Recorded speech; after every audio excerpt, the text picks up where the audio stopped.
ಹಾಸನ ಜಿಲ್ಲೆಯಲ್ಲಿ ಹಠಾತ್ ಎದೆನೋವಿನಿಂದ 41 ಜನರ ಸಾವಿಗೆ ಸಂಬಂಧಪಟ್ಟಂತೆ ಹೃದಯಾಘಾತದ ಶಂಕೆ ಆರೋಪದಲ್ಲಿ ಆರೋಗ್ಯ ಇಲಾಖೆ ತನಿಖೆಯನ್ನು ಮಾಡ್ತಾ ಇದೆ. ಒಟ್ಟು 24 ಕುಟುಂಬಗಳಿಂದ ಮಾಹಿತಿಯನ್ನ ಡಿಎಚ್ಒ ಸಂಗ್ರಹ ಮಾಡಿದ್ದಾರೆ ಅನ್ನೋದು ಗೊತ್ತಾಗ್ತಾ ಇದೆ. ಡಿಎಚ್ಒ ಅನಿಲ್ ಜಯದೇವ ವೈದ್ಯರಿಗೆ ರಿಪೋರ್ಟ್ ಅನ್ನು ಕೊಡ್ತಾರೆ ಅನ್ನೋ ಮಾಹಿತಿ ಕೂಡ ಇದೆ.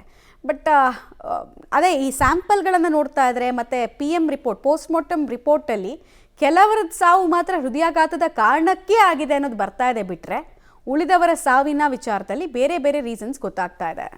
ಇವತ್ತೆಲ್ಲ ಸಬ್ಮಿಟ್ ಮಾಡ್ತೀವಿ, ಆಮೇಲೆ ನಿಮಗೆ ಎಲ್ಲ ಪ್ರತಿಯೊಂದೂ ಡೀಟೇಲ್ಸ್ ತಿಳಿಯುತ್ತೆ. ಅಲ್ಲ ಸರ್, ಯಾಕೆ ಅಂತಂದರೆ ಈಗ 24 ಜನರಲ್ಲಿ ನಾನ್ ಹಾರ್ಟ್ ಅಟ್ಯಾಕ್ ಕೇಸ್ಗಳು ಕೂಡ ಇದ್ದಾವೆ ಅನ್ನುವಂಥದ್ದು ಒಂದು. ಹಾಗಾದರೆ ನಾನ್ ಹಾರ್ಟ್ ಅಟ್ಯಾಕ್ ಕೇಸ್ ಹೇಗೆ ಪತ್ತೆ ಆಯಿತು ಸರ್?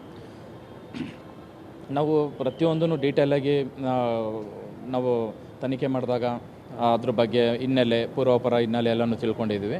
ಮತ್ತು ಪೋಸ್ಟ್ ಮಾರ್ಟಮ್ ರಿಪೋರ್ಟ್ಸು ಎಷ್ಟೊಂದು ಜನದ್ದು ಆಗಿಲ್ಲ, ಒಂದಷ್ಟು ಜನದ್ದು ಆಗಿದೆ.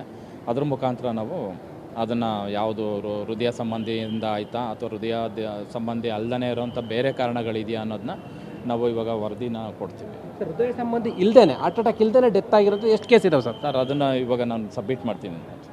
ಎಸ್, ಇದು ಹಾಸನ DHO ಹೇಳ್ತಾ ಇರ್ತಕ್ಕಂಥದ್ದು. ಮನೆ ಮನೆಗೂ ತೆರಳಿ ನಾವು ಮಾಹಿತಿಯನ್ನು ಕಲೆಕ್ಟ್ ಮಾಡಿದ್ದೀವಿ.